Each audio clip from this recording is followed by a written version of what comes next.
voy a hablar del trabajo que hemos estado haciendo en INACAP, ¿ya? Pero me voy a centrar en un elemento que para nosotros es muy importante, que es lo que nosotros llamamos actividad de resolución de problemas en aula, ¿ya? Voy a tratar de contar lo que nosotros, cómo nosotros vemos esa actividad, y espero hacerlo de manera simple para que se entienda. Nuestro propósito, digo, es la resolución de problemas en las aulas, pero uno podría preguntarse si hay alguna novedad en esto. Si la resolución de problemas es más vieja que el hilo negro. Mentira, es mucho más vieja que el hilo. La resolución de problemas nace con la matemática no sé cuándo, en la historia de la humanidad. Así que es muy vieja. Y la educación matemática se ha preocupado de la resolución de problemas también por mucho tiempo. Hay mucho trabajo escrito, hay muchos papers, artículos, libros, compendios, etcétera, sobre la resolución de problemas. Entonces, creo que vale la pena preguntarse si hay alguna novedad en lo que nosotros estamos presentando. Bueno, la verdad de las cosas es que si hay novedad o no, quizás no es importante. La resolución de problemas, la gracia que tiene es que es emocionante. Y si es emocionante, es importante. Cuando a uno le dan un problema, primero que nada, uno no sabe si va a tener éxito o no. ¿Qué pasa cuando uno no sabe si va a tener éxito o no? Eso produce un desafío, pero el desafío produce ansiedad. ¿Podré o no podré? ¿Le ganaremos el partido o no? ¿Ganaremos el campeonato o no? ¿Resolveré el problema o no? Produce ansiedad. Si la ansiedad no es muy fuerte, y los futbolistas profesionales, los basquetbolistas profesionales, las nadadoras profesionales, tienen ansiedad antes de los encuentros. De hecho, tienen incluso psicólogos para controlar la ansiedad. Pero la ansiedad, si no es muy fuerte, es muy importante porque motiva el trabajo. Y una vez que se resuelve el problema, la persona se pone contenta. De hecho, mientras más ansiedad hubo, mientras más miedo hubo, cuando se resuelve el problema, más alegría, más, incluso podría decir, alguien puede decir, sentí la gloria de resolver el problema, me sentí tan contento, y más que contento, poderoso, me sentí bien, me sentí capaz. Las emociones en la resolución de problemas son cruciales. Y esta secuencia de emociones que se produce cuando uno resuelve el problema es muy importante en los logros matemáticos de las personas. Y las emociones, tal como digo, son fundamentales para los estudiantes, para los docentes y naturalmente para los matemáticos. Yo los invito a visitar la página arpamat.cl. Pinchan esta cosita y ponen no. Escriben Milani al lado de esta cosita y va a aparecer una entrevista que le hicimos a Friedrich Milani, que es medalla Fields del 2010. El premio medalla Fields es el premio más importante que un matemático puede lograr en el mundo. Aquí estamos hablando de un matemático del primer nivel. Y él cuenta de sus emociones cuando resuelve el problema. Él cuenta de sus equivocaciones y errores cuando resuelve el problema. Él cuenta de la ansiedad y del miedo de no poder resolver el problema. Y él cuenta de la alegría que le da resolver un problema. Por eso, voy a dejarlo así nomás, la resolución de problemas es absolutamente vigente. No está basada en eso. Por lo contrario, porque resolver problemas es emocionante. Bien, nuestro trabajo en INACAP, muy brevemente. La idea es un programa de desarrollo profesional de mediano plazo que busca la formación continua de los docentes de INACAP que imparten cursos de matemática de primer año. Ese ha sido como el propósito. Ahora, esto no se puede hacer de un día para otro. Queremos que los estudiantes de INACAP sean capaces de resolver problemas, ojo, en forma autónoma, con perseverancia y en forma colaborativa. Salió hoy día el resultado, ayer, el resultado de la prueba PISA. La prueba PISA sobre resolución colaborativa de problemas. Tiene que ver con esto. Quiero hacer un comentario. Salimos mal. Pero no salimos más mal que cuando nos medían solamente en matemáticas. Salimos un poquito mejor. Y seguimos siendo los primeros en Latinoamérica. No es tan mal. Pero hay un dato que es extremadamente importante. que nos debe hacer pensar en quiénes somos los chilenos. Porque en ese dato estamos sobre el promedio de la OCDE. Y sobre el promedio de la OCDE, y hay países bajo el promedio de la OCDE que están desarrollados, son países desarrollados y no desarrollados. O sea, no tiene que ver con el nivel de desarrollo del país. ¿Saben cuál es eso? El valor que le dan los estudiantes al trabajo colaborativo. O sea, nuestros estudiantes les gusta trabajar en grupo, les gusta trabajar colaborativamente. Ese es un tremendo capital que tiene este país, que no lo sabíamos. Quizás algunos lo hemos visto, trabajando con estudiantes y trabajando con docentes. No es una característica nueva de los jóvenes, porque los docentes, cuando trabajan en grupo, cuentan que les gusta, que les interesa, que es mucho mejor trabajar en grupo. Y en un grupo no se pierde la individualidad, no se pierde. Se refuerza la individualidad, porque justamente hay un trabajo mancomunado de todos, y todos tienen que trabajar y todos tienen que empujar. El trabajo colaborativo nos espera en Chile. Afortunadamente, nuestra manera de ser, nuestra manera de trabajar, tal vez tiene que ver con los terremotos, no sé, con las catástrofes, que nos gusta trabajar con otros en estas dificultades. Así que, ojo con eso. Bien, decía sobre el proyecto que estamos desarrollando en INACAP. Queremos que los estudiantes de INACAP se den una nueva oportunidad de hacer matemática sin temor, en forma creativa e interesante. Porque quizás no han tenido esa experiencia con matemática los estudiantes que llegan a INACAP, o la mayoría de los que llegan a INACAP. En una primera etapa se implementaron talleres RP Aula, explicaré un poquito lo que es eso más adelante, en las sedes de Apoquindo y Puente Alto, y en una segunda etapa que está ocurriendo ahora, estamos implementando en las sedes de Renca, Valparaíso, Temuco y Concepción. Estos talleres son liderados por monitores de nuestro equipo, del equipo ARPA. Pero estamos trabajando para formar 6 monitores, de modo que el próximo año haya 6 monitores de ARPA, de INACAP, perdón, que sean capaces de desarrollar este trabajo con los docentes.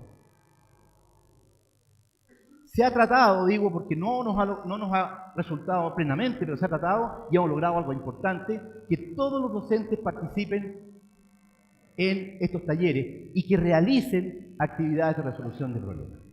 Y hemos tratado, lo vamos a lograr más adelante, no me cabe duda, trabajamos hacia la participación de todos los estudiantes de primer año en ACAP en actividades de resolución de problemas. Decimos todos. Eso no es fácil, porque eso requiere que todos los docentes lo hagan. Estoy hablando de primer año, matemáticas, nada más. Estoy hablando solo de resolución de problemas, no es algo más allá de eso, pero no es fácil. Y queremos que los profesores estén capacitados para liderar estas actividades y ofrecer oportunidades para que los estudiantes aprendan habilidades matemáticas y aprendan contenidos matemáticos. Las habilidades matemáticas no viven en sí, no existen en sí. Las habilidades matemáticas tienen sentido solamente con el contenido matemático. Y cuando estamos hablando de una institución como una institución técnica profesional, la matemática que hace sentido en ese nivel educacional tiene que estar junto con las habilidades. Si no, no tiene sentido enseñar habilidades si no hay matemática detrás. La matemática es absolutamente relevante, las habilidades son una forma, y tal vez me atrevería a decir, la forma de hacer la matemática de manera genuina. Bueno, ahí hay una foto. Fíjense lo que hay acá. Estos son docentes trabajando en colaboración, resolviendo problemas.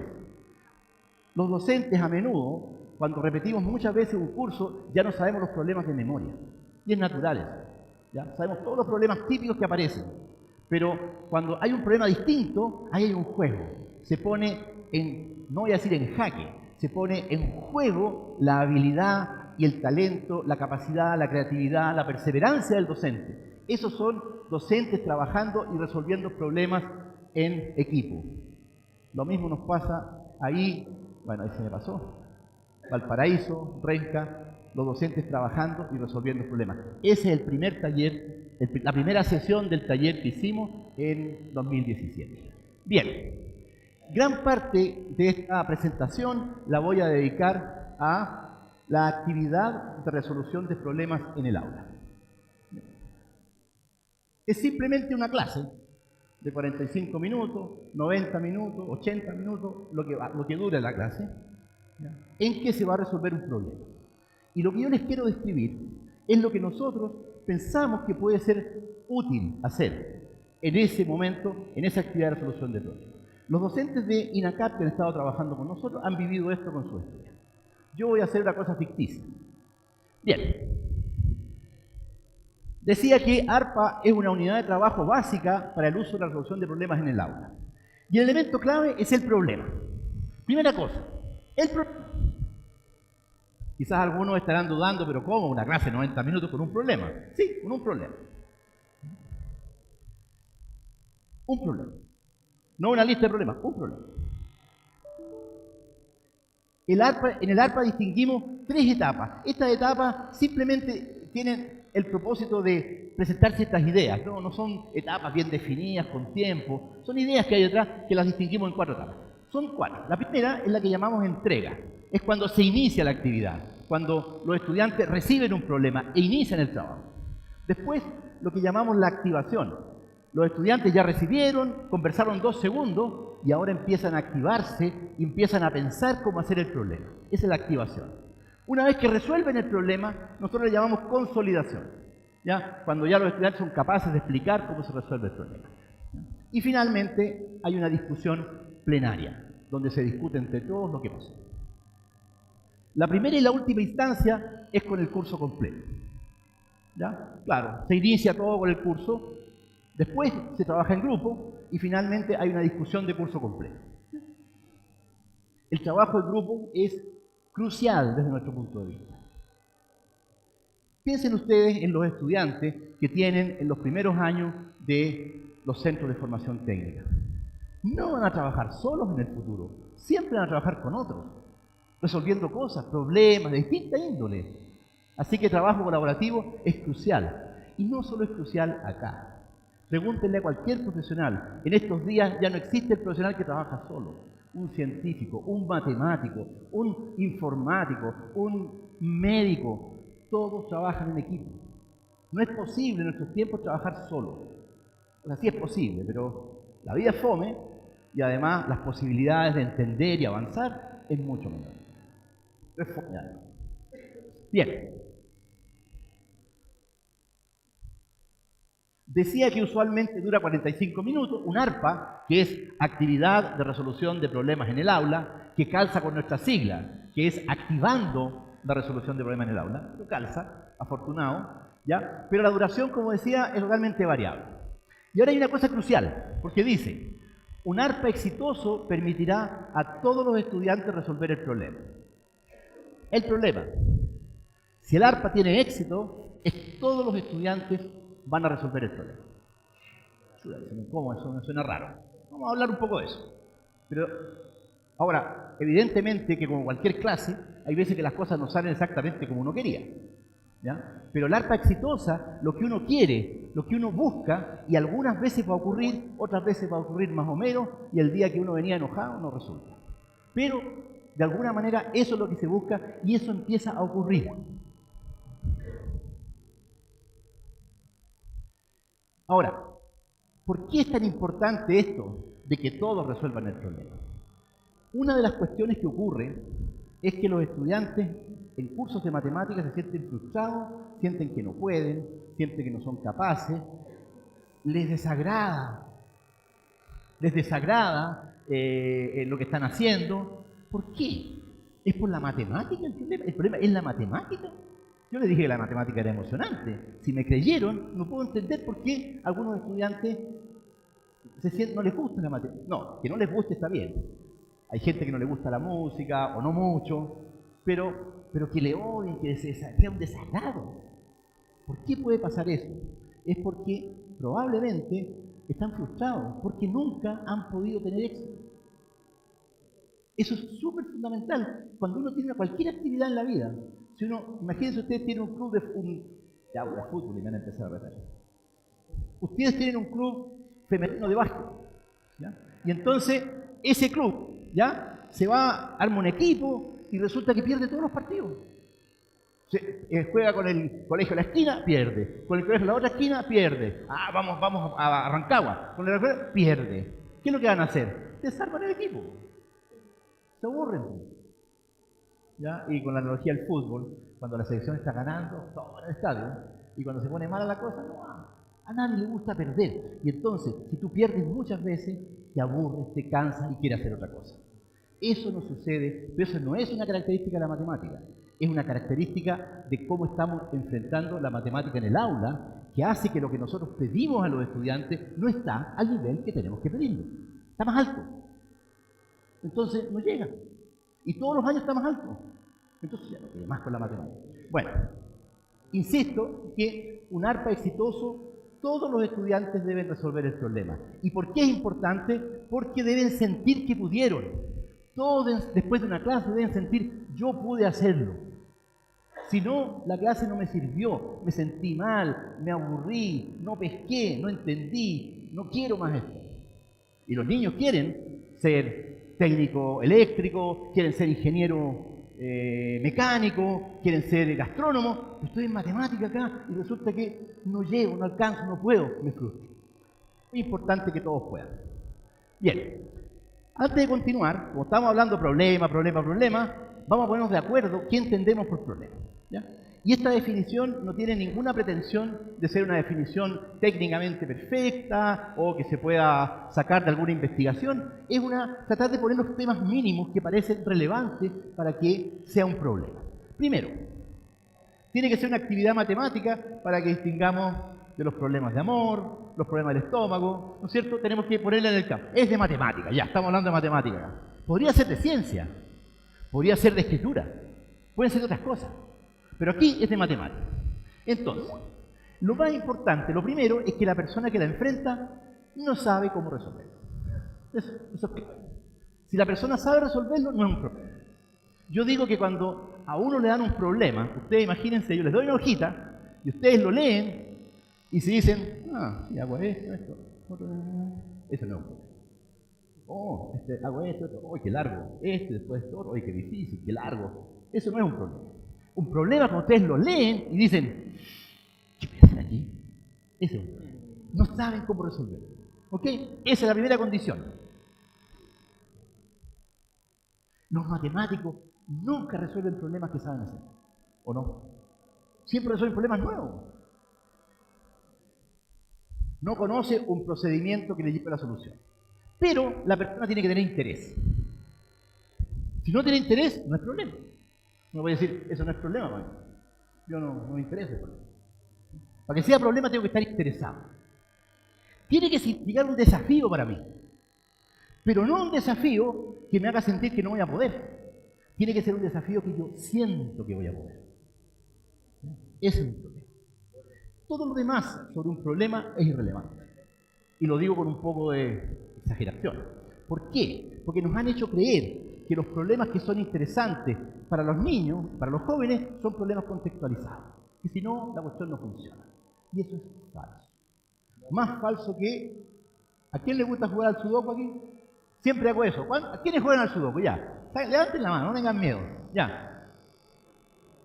¿Les interesa el sudoku? Sí. ¿Es contextualizado el sudoku?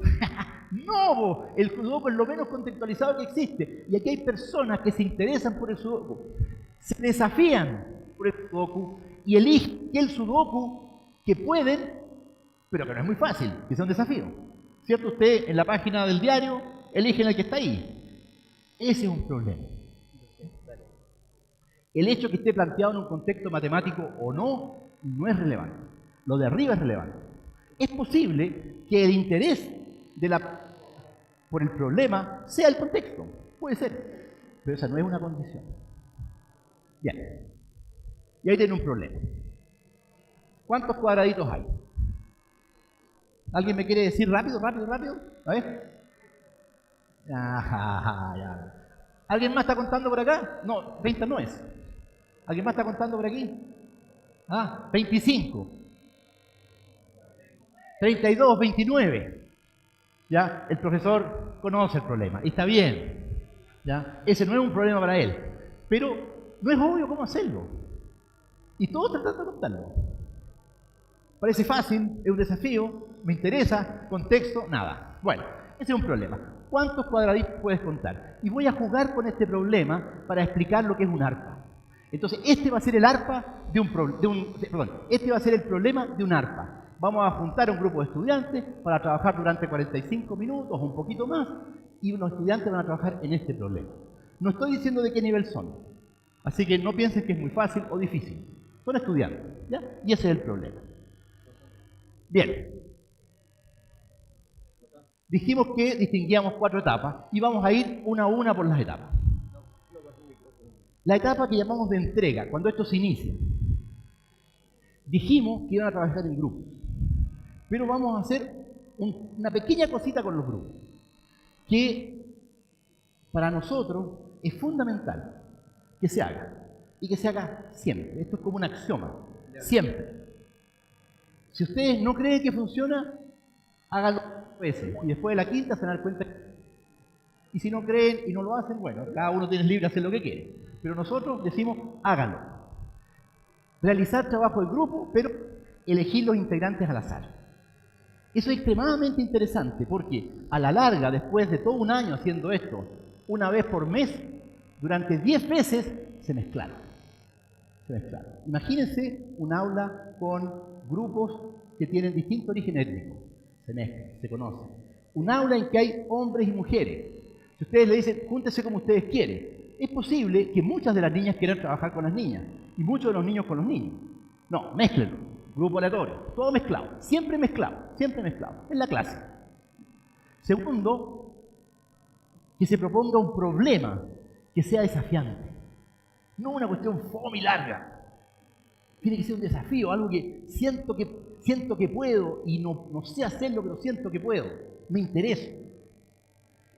Promover que los estudiantes inicien el trabajo de manera autónoma. Vamos a discutir con más detalle esto.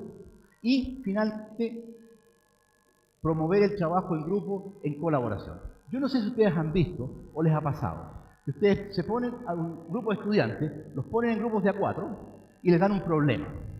Y cada uno por su cuenta empieza a trabajar. Empieza a trabajar. Terminé, dice el profesor. Y el profesor viene acá. Está bien, qué sé yo, ya. Y después otro dice, terminé, y va el profesor ahí y le habla. Eso no es trabajo en grupo. Están sentados en un simulacro de grupo, pero eso no es grupo. Otra posibilidad, cada uno por su cuenta y al final comparen a lo que llegaron. Perfecto. Resulta que hay uno que lo hace rápido y dice, ¿y ustedes? ¿Ustedes? Fome, aburrido. Se trata de empezar desde el principio juntos, discutiendo las estrategias. Por supuesto que si alguien que tiene un poquito más habilidad va a proponer la estrategia, pero se puede equivocar. Y otro que tiene un poquito menos habilidad se puede dar cuenta de su error y puede decírselo. Y hay una alumna que es muy buena, pero es netamente algebraica.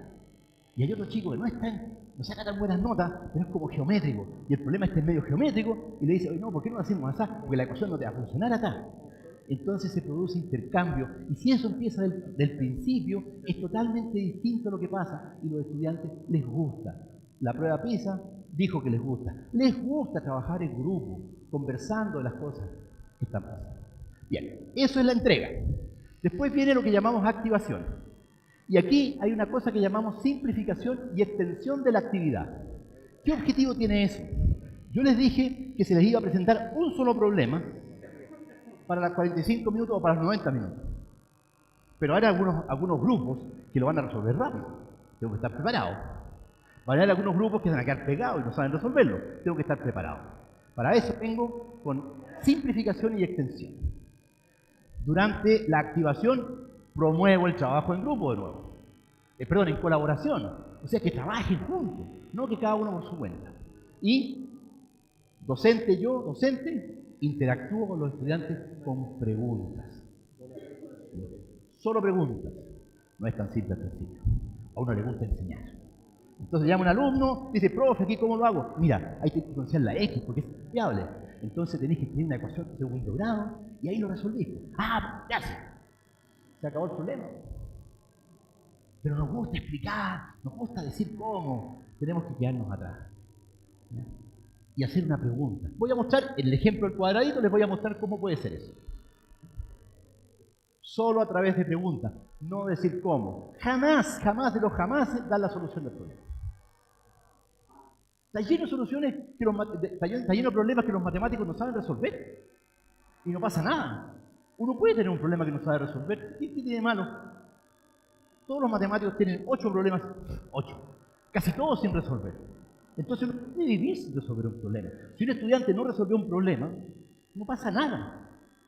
Lo que pasa que quizás es que si me lo ponen la prueba, ahí tenemos un problema que tiene que ver con cómo organizamos la clase y cómo organizamos las evaluaciones.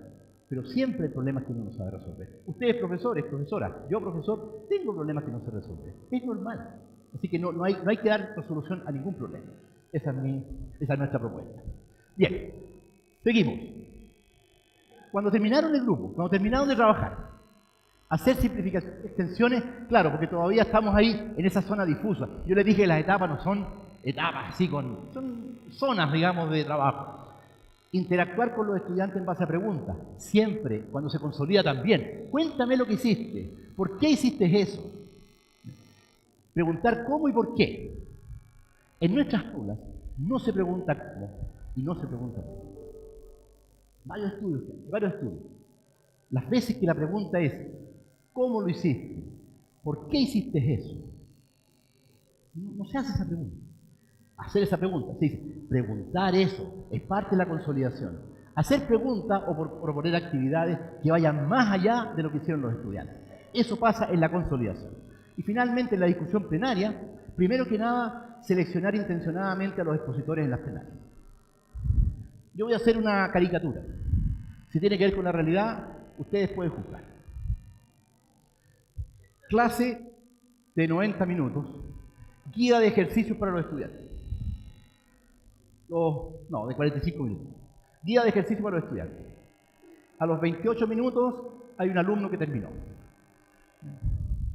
A los 35 minutos hay 4 alumnos que terminaron.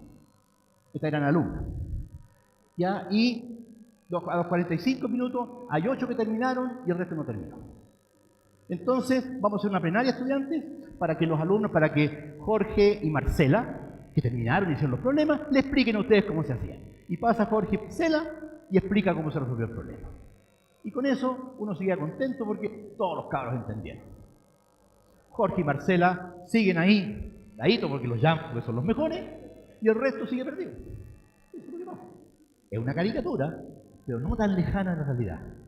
Entonces, seleccionar intencionadamente, con intención. No siempre sacar a los mejores alumnos. De repente sacar a otros alumnos, con intención. Vamos a hablar un poquito más de eso. Realizar tareas para desarrollar las habilidades de razonamiento y comunicación. Es súper importante que los estudiantes se paren y expliquen por qué, y expliquen cómo. Fíjense ustedes que si cuando estaban trabajando en grupo hicieron la pregunta, es posible que cuando se pasen adelante puedan decir cómo. Ya se hicieron la pregunta.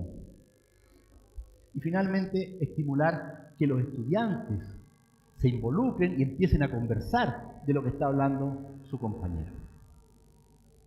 Yo sé que esto no es fácil, pero si no pasa eso, la plenaria tiene un objetivo raro. Bien. Todas estas cosas que yo les dije ocurren durante un ARPA. Trabajo en grupo al azar, actividad desafiante, los estudiantes inician su trabajo solo, se trabaja en grupo, hay extensiones, simplificaciones, se pregunta por qué, cómo, el docente pregunta y no responde, siempre pregunta, ante una pregunta, contrapregunta. Hay que prepararse, hay que trabajar para eso un poco, hay que planificar, pero se puede hacer así, ¿ya? Y finalmente, todo esto ocurre durante un ARPA. Un problema matemático llevado de una cierta manera, puede traer mucha riqueza al aula. Y ahora quiero ir uno por uno, conversando un poquito más sobre estas cosas, digamos, que nosotros les llamamos artefactos pedagógicos, porque es un nombre que inventamos, y alguien dijo, oye, qué buen nombre, porque nosotros tenemos a Nicanor Parra, que tiene los artefactos, puro artefacto, y quedó como artefacto, tampoco tiene ningún significado profundo, ¿ya? Pero son estas cosas que se pueden usar. Todas estas cosas se pueden usar no solamente en ARPA, imagínense, en otra actividad. Haga preguntas, profe, no responda, haga preguntas. Cuando está discutiendo sobre un nuevo tema con sus estudiantes y un estudiante le pregunta, profesor, y no sé, le hace una pregunta y entonces el profesor le puede contestar con otra pregunta, para estimular la discusión. ¿Y ustedes acá qué opinan de lo que dijo su compañero? Pregunta. En cualquier actividad se puede hacer preguntas. Y así.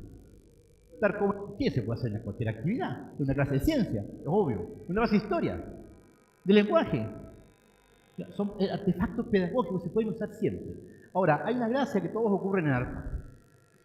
Bien, vamos a ver un poquito sobre el trabajo un poco al azar. No sé si les produce un poco de, no sé, que no les guste, que no resulte. La verdad las cosas es que uno puede jugar con esto. Y después de un tiempo, a los estudiantes les produce cierta curiosidad con quién le va a tocar. Y también es una cuestión estimulante. No tiene nada que ver con matemática. Tiene que ver mucho que ver con matemática.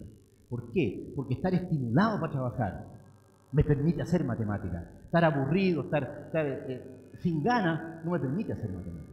Entonces estas cosas a veces ayudan. Y ya les dije que la gracia es que el curso empieza a mezclarse. Y hay otros efectos importantes.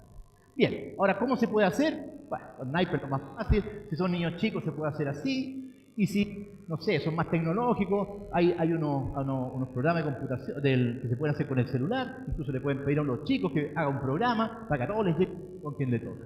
No sé, hay muchas maneras que se puede hacer. Y eso también puede ser divertido, que algún estudiante invente una forma de hacerlo. Bien, ese es el trabajo de grupo. Actividades desafiantes. Esto es un tema para cualquier tipo de actividad educacional. No hay nada más fome que una actividad fome, como una tautología. ¿No? Me dice, miren, llenen esta hoja con líneas horizontales, verticales, lo dije al revés. Ya, profe, lo hago. Ay, qué aburrido este profesor. Quizás puede ser otra la pregunta. Hago un dibujo con líneas oblicuas y horizontales, que no sé qué. Eso es más desafiante. Que tenga 80 líneas verticales y 15 horizontales, no sé, alguna regla que nos pueden tener más espacio que tal cosa. Ya, déjame. Tiene que hacer en cualquier área. Una tarea aburrida, fome, que no es desafío, desincentiva el interés de los estudiantes por aprender y por hacer la actividad. Hay una actividad, yo no sé si será tan interesante, pero si yo tengo que enseñar a los niños a multiplicar, a contar, quizás es una actividad que no es tan mala. Dice, las horas palindrómicas. Una hora palindrómica es aquella que se lee igual al derecho y al revés. Ahí está. La pregunta es, durante 24 horas, ¿cuántas de esas horas hay? Cuéntemela. Fácil, dice. Aquí tengo... son 24 nomás, no son 99. Aquí son 60. Ya. Bueno, tengo que pensar cuánto va a ser. Esto tiene que ser siempre igual a esto. Todos tienen que ser iguales, ¿no es cierto? Y ahí empiezo a pensar. ¿Ya? Entonces empieza a ser un problema que tiene cierto interés. ¿Y de qué se trata? De jugar con los números, de hacer multiplicaciones, de poner las condiciones del problema. Eso es más interesante que una lista de multiplicaciones y sumas. Obvio. Bien, no sé si es obvio, pero creo que sí. Bien. Promover que los estudiantes inicien las actividades de manera autónoma. Ese es un tema, yo no sé si ustedes han visto eso. Los profesores de colegio siempre dicen eso. Yo les doy un problema a los estudiantes y lo primero que hacen, no sé cómo hacerlo. Hay una posición física. No sé cómo hacerlo. ¿Han visto eso, no? No sé, profe, dígame cómo se hace. No, tienes que saberlo tú. Pero es que usted es la profesora. Usted tiene que decirme cómo se hace. Ya, niño, les voy a explicar cómo se hace todo. Se acabó todo. Ya no hay nada. No hay nada. Los estudiantes tienen que pasar. Ustedes conocen que en el currículo escolar está una actitud del currículo que es ser perseverante. ¿Ya? En INACAP o en cualquier centro de formación técnica, la perseverancia. O sea, la verdad que en la vida la perseverancia es importante. Para cualquier persona. Entonces, yo te doy un problema y tú me decís, yo no sé hacerlo. Cero perseverancia, cero. Ni siquiera lo lee. No, eso no es muy difícil. Es muy largo. Que los estudiantes inicien el trabajo en forma autónoma. Bueno, por supuesto que la actividad tiene que ser suficientemente clara. El problema. Ahora, si yo les doy este problema, se los doy a todos los alumnos que están en la sala y lo entienden, se acabó. Ya está el problema listo. Yo no les dije cómo lo hacen. ¿Qué tienen que considerar? Los estudiantes tienen que entender el problema. Y si no lo entienden, me pueden preguntar. Esto no es una prueba. Dicen, no, tiene que estar súper bien escrito el enunciado, porque si no, pueden interpretar una cosa y otra. Pero si estoy ahí, yo le puedo responder. Oye, no, la interpretación es esta otra. De repente, cuando hay una ambigüedad, uno dice, ¿por qué no eliges tú cuál de las dos quieres? Ya, voy a elegir una. ¿Se fijan? No tengo por qué enredarme con el enunciado. ¿Ya? Tiene que ser claro, ¿sí? Pero aunque sea muy clara, algunos pueden siempre haber dificultad en algunos, y entonces el docente debería hacer preguntas relacionadas con la actividad. Entonces, por ejemplo, acá, ¿ya? Usted les entregan un papelito a los estudiantes, ese problema. Y entonces algunos dicen, ay, profe, no sé contar. ¿Cómo quiere que los cuente? Me acerco al grupo y les digo, ¿me puede mostrar un cuadradito? Sí, aquí hay una profesora. Son 4 niños. A uno se le va a ocurrir decir, aquí hay un cuadrito, señorita. Ya, ¿me puede mostrar otro? Sí, aquí hay otro. Ay, ¿cuántos hay? Ah, estoy entendiendo. Son 16, señorita. Le pregunta a otra, a la niña que está al lado, le dice, ¿y hay cuadraditos más grandes? Ah, sí, po, este otro cuadradito. Y ahí ya el problema se empezó a entender. Y no se trataba de leerlo de nuevo. Mire, imagínate, no lo entiendo, o sea, léalo de nuevo. Sí, voy a leer, no hay nada que leer. Pero léalo con cuidado. Se fijan que eso no sirve. ¿Ya? Hay que hacer una pregunta que permita irse metiendo en el problema. Bien, y por supuesto que esto de que cuando después hay 8 alumnos que dicen que no entendieron, y ya, yo se los voy a explicar. Aquí tenemos cuadritos medianos, tenemos cuadritos grandes de 3×3, y ustedes van a contar, pueden contar primero los chiquitos, después los medianos, fíjense, aquí tenemos 1, 2, 3, y ahí ustedes miran. Se acabó el problema, lo echaron a perder el problema. ¿Se fijan, no? Entonces, con preguntas, sin responder nada, los estudiantes comprendan el problema. Eso es empezar, sería que empiecen de manera autónoma. ¿Ya? Promover el trabajo en colaboración. Ya he hablado al respecto, pero les voy a mostrar un pequeño diálogo. Ya, aquí hay niños, estos niños están trabajando en colaboración. ¿Se fijan que están discutiendo y este está mirando? Eso es colaboración. Entonces, Luis, resulta que me encontré con un grupo en que cada uno está trabajando solo. Me acerco y le digo, Luis, ¿puedes explicar a tu compañero en qué consiste el problema? Ya Luis lo había entendido, estaba trabajando, y los otros estaban solos, no entendían. Y entonces le hago la pregunta y me voy. Y después miro y resulta que Luis le está explicando a los niños. O sea que están trabajando juntos. Por ejemplo, de nuevo, ¿qué van a hacer con este problema? ¿Con qué estrategia lo van a resolver? O la Marcela lo terminó y la Marcela dice, ¿puedes contarle a tus compañeros lo que está pasando, lo que estás pensando? Que hablen, que se crucen ideas. Eso es fundamental. Bien. Hacer simplificaciones y extensiones, esto tiene que ver con lo que hablamos de que todos los estudiantes resuelvan el problema. Pero podría ser que el problema me quedó muy difícil para algunos y muy fácil para los otros. ¿Qué hago? Si vengo preparado con simplificaciones para aquellos que tienen más dificultades y con extensiones para aquellos que van rápido, ahora, de hecho, ojo, que no sé quiénes van a ir rápido y lento porque son grupos. ¿Bien? Entonces, bueno, ahí está lo que sería una simplificación y definición. La idea es que sea un problema muy parecido, solo que más fácil o más complejo. En el primer caso, si está muy enredado, le puedo decir, oye, ¿por qué no hace un cuadrado 3×3 y cuenta cuántos hay ahí? Ya lo pueden hacer. Y una vez que hayan hecho de 3×3, posiblemente van a poder abordar el de 4×4.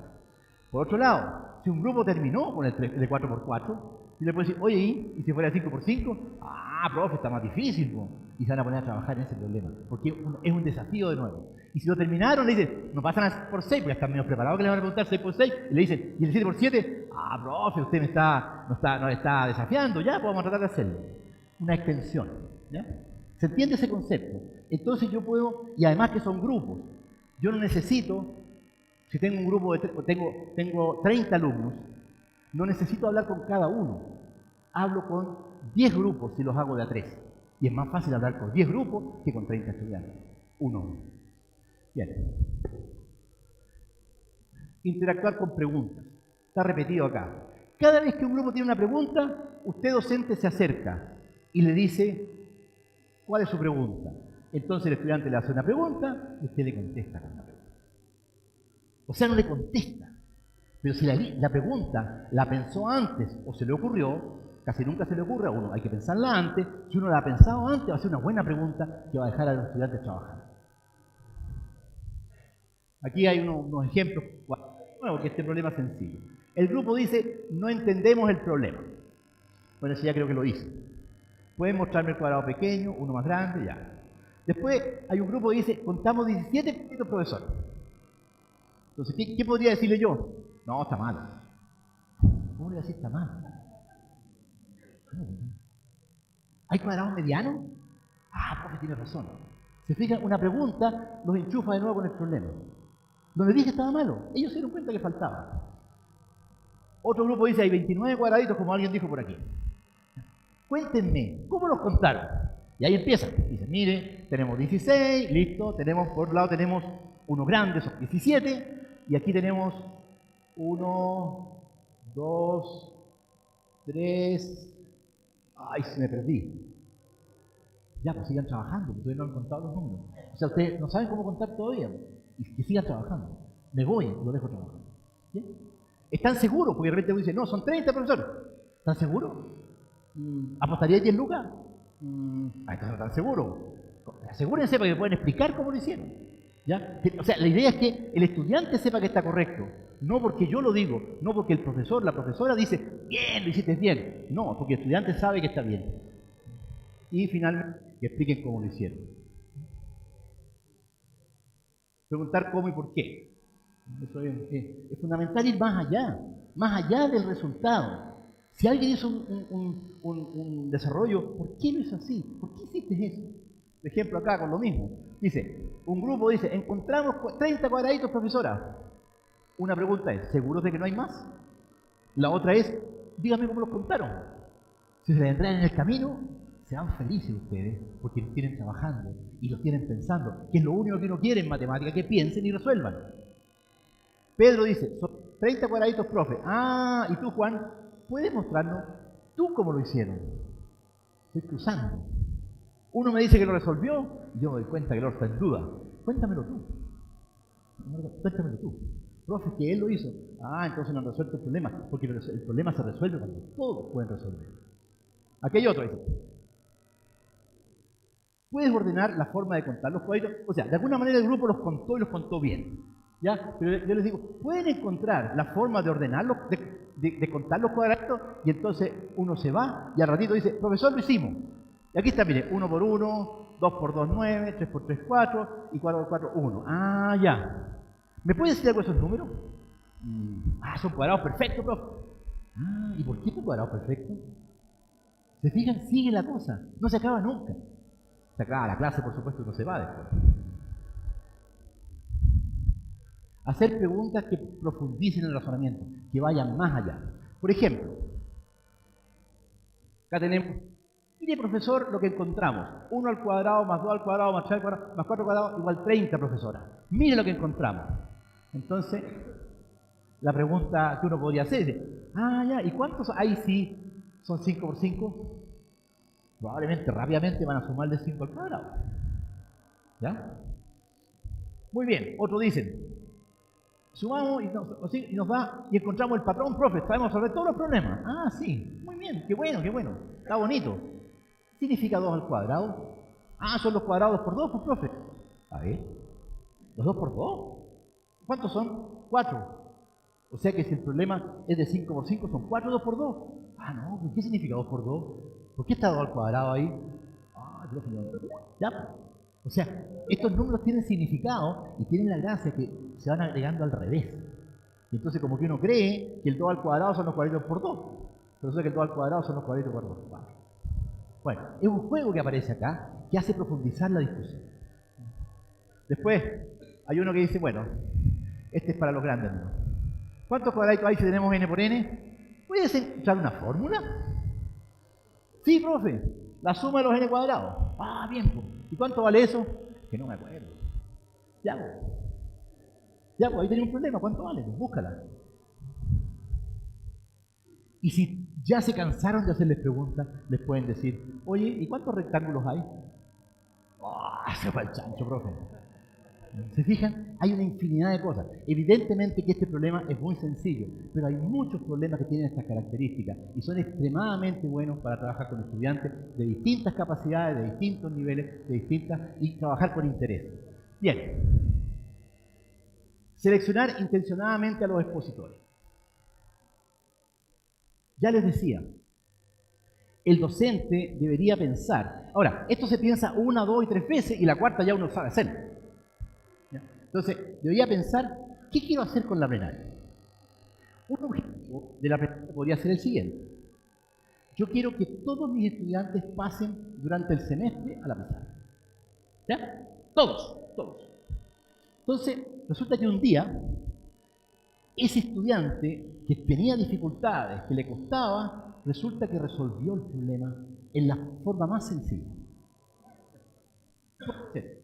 Si me acuerdo de ese momento, le digo, la pienso, lo miro lo que hizo, como yo me acerco al grupo a hablar con los estudiantes a cada rato, cada vez que me llaman, me doy cuenta que Pedrito resulta que resolvió el problema y siempre le ha costado. Resolvió el problema simplecito y su método fue bien carretero, pero lo hizo. Entonces, cuando llegue el momento de la plenaria, ¿qué puedo hacer? Puedo decirle, ¿quién puede pasar acá? A ver, al azar, ¿quién pasa? Pedrito, ¿por qué no pasa? Y pasa Pedrito. Y explica lo que hizo. Lo que ese niño siente con respecto a su capacidad de expresar lo que hizo, de mostrarle a los demás, es de un valor enorme. Y si ese niño se equivoca un poquito en la pizarra, no le voy a decir nada. Si quizás los demás no se dan cuenta. Y si se dan cuenta, pueden preguntar. ¿Se fijan? Pero ese niño se va a sentir bien. Y después paso al otro más difícil, al otro, y al final paso adelante el que hizo la extensión, hicieron un montón de cosas. Yo lo hago en ese orden, de modo tal que voy barriendo y puedo tener a todos, después de un semestre, puedo tener a todos alguna vez en la pizarra, sintiéndose bien en la pizarra. ¿Ustedes se han dado cuenta que muchas veces pasar a la pizarra es un horror? Eso no es un problema de la matemática. La matemática no produce horror. Es un problema de que estoy pasando a la pizarra, quizás a alguien que sé que no sabe. Y lo paso a la pizarra y le empiezo a preguntar, bueno, pero ¿cuántos son 5 más 5? ¿Pero cuántos son? ¿Cómo lo sabes eso? ¿Pero cómo estás contando con los dedos? O sea, es una tortura frente a tus compañeros, piénsenlo. ¿Por qué tengo que hacer eso? ¿Se fijan? Entonces, la matemática no es la que es difícil, la que está mal. Es que no estamos haciendo y creando las condiciones adecuadas para ello. Bueno, como les decía, el primero que uno debería trazarse con la plenaria es que todos puedan expresarse, porque la comunicación es una cosa importante para los estudiantes de INACAP, del DUOC, de los centros de formación técnico. Es importante que los estudiantes puedan expresarse y decir las cosas que hacen y cómo las hacen. Lo harán después con otro tipo de materia, pero en matemáticas los puedo ejercitar, puedo llevar a que tengan el placer, el gusto de hablarle a los demás. Ahora, una vez que eso lo logré, puedo tener otros objetivos. En la plenaria yo pienso, ante esta plenaria la voy a hacer para esto otro. Lo voy a hacer, por ejemplo, para comparar estrategias. Miren la estrategia de este niño y esta otra niña. ¿Qué tiene que ver una estrategia con la otra? Es una discusión matemática interesante, ¿ya? Para presentar razonamientos y argumentos, para introducir un nuevo contenido. Quizás al final de un problema se discute y el profesor dice, miren lo que ustedes aprendieron acá, aprendieron la suma de fracciones. ¿Ya? Y entonces me aprovecho como profesor de todo el trabajo anterior. Todo eso se puede hacer con una plenaria. Bien. Fíjense lo que está escrito acá abajo. Si usted se para al final de la clase, al final, cuando ese profesor que está al final de la pizarra, de la sala, me pregunta a mí que estoy adelante, y yo le contesto, ustedes están convencidos que le estoy hablando a ustedes. ¿Sí o no? Pregunte, por favor. Me llamo Patricio Feldman. Le estoy hablando a él. Se lo dije a ustedes. O sea, la posición, fíjense qué tonto es. Si yo me paro atrás, el estudiante cuando conteste no me va a mirar a mí. En cambio, si aquí está la pizarra, yo estoy acá, y el estudiante le pregunto, ¿y cómo hiciste eso? ¿Qué va a hacer el estudiante? ¿Me va a hablar a mí? ¿Y ustedes? Nada, pues. Se aburren, pues no se interesan, porque estamos hablando los dos acá. ¿Se fijan? O sea, son cuestiones muy elementales, pero que hacen que la matemática pueda fluir en una discusión de personas, que son los niños, son personas, los estudiantes son personas que están discutiendo sobre un elemento clave de la cultura humana. Pero ese pequeño cambio me hace que la discusión sea distinta. En la plenaria, la idea es, si un estudiante dice algo acá adelante, y yo les digo a ustedes, ¿y qué opinan ustedes? Y Juanito dice, yo encuentro que está muy bonito lo que hizo. Yo le pregunto acá, ¿y usted, Marcela, encuentra también lo mismo o tiene otra opinión? No, yo encontré que no estaba muy bien porque yo creo que se equivocó en tal cosa. Y empiezan a discutir entre ellos. ¿Ya? Eso hay que tratar de estimularlo. No digo que sea fácil, pero son cosas que nosotros los humanos podemos aprender. ¿Por qué no aprender cualquier estudiante eso? Estoy medio del tiempo, ¿cómo estoy? 5 minutos más. ¿A las preguntas o sin preguntas? Ya. Unas fotos nomás para... Ahí está el docente. El docente está escuchando. Los docentes tenemos que escuchar a los estudiantes. Nos gusta escucharnos a nosotros. Tenemos que escuchar a los estudiantes, que ellos hablen. Preguntar, escuchar, que expliquen, darles espacio. Por supuesto que celebrar cuando lo hacen. Apoyarse, mira, pucha, qué bueno, lograron el problema. Pero no porque yo digo, porque ellos se dieron cuenta que estaba correcto. Que los estudiantes, fíjense acá, mira cómo están conversando, cómo conversan, están conversando del problema. Aquí son niños chicos, no son estudiantes universitarios. Pero hay un montón de fotos, es que no las pude porque preparé un poco tarde la charla. Pero se están preguntando, eso es fundamental. Y esto, miren eso sí de INACAP. ¿Qué pasa cuando uno resuelve un problema? De hecho, les podría mostrar el video. Los cabros hacen así porque resolvieron el problema. Y eso, vuelvo al punto, es fundamental. Sentirse feliz de haber logrado resolver el problema. Orgulloso. No logramos, no sé qué hicieron, es una cuestión colectiva, no es uno, yo lo hice yo, no, es con el otro. Logramos colectivamente y cuando eso pasa, quieren más, quieren otro desafío. Bueno, voy a dejarlo acá, pero nosotros tenemos la convicción de que la resolución de problemas tiene que estar en las salas de clase, porque la resolución de problemas es el corazón de la matemática. Si no hay resolución de problemas en las clases, quiere decir que no hay matemática. Créanmelo que es así de terrible. Si no hay resolución de problemas, no hay matemática. Pueden haber técnicas para sumar, pueden haber cosas para aprenderse de memoria, pueden haber fórmulas, pero eso no es matemática. La resolución de problemas es la matemática.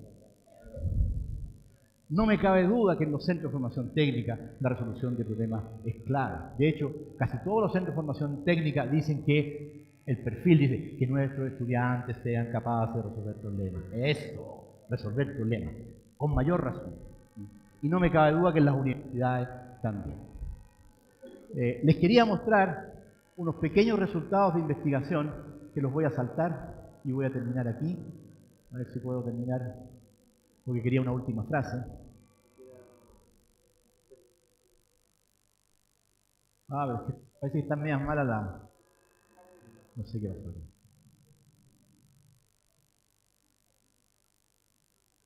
Ya. Esta es la segunda. No, la charla hablé mucho. Quería contarle un poquito lo que es el taller RP Aula, que es lo que permite que los docentes puedan hacer lo que dijimos que queríamos hacer en el aula. ¿Ya? No se lo voy a alcanzar a mostrar. Pero quiero terminar con una sola frase que no la voy a poner porque como las baterías están un poquito malas me voy a demorar mucho, que es la siguiente simplemente. La resolución de problemas es vieja. Es muy vieja. Es como la matemática. Antiquísima. Con el ser humano nace la resolución de problemas. Hacer resolución de problemas desde el punto de vista de la investigación y educación matemática es vieja. ¿Cuál es el desafío? ¿Cuál es el desafío que nosotros tenemos como gente que está dedicada a la educación matemática, a tratar de ayudar que en el país mejore la matemática? El desafío es que eso, que es tan antiguo y que todos lo han estudiado, se haga en la aula. Ese es el desafío. Muchas gracias.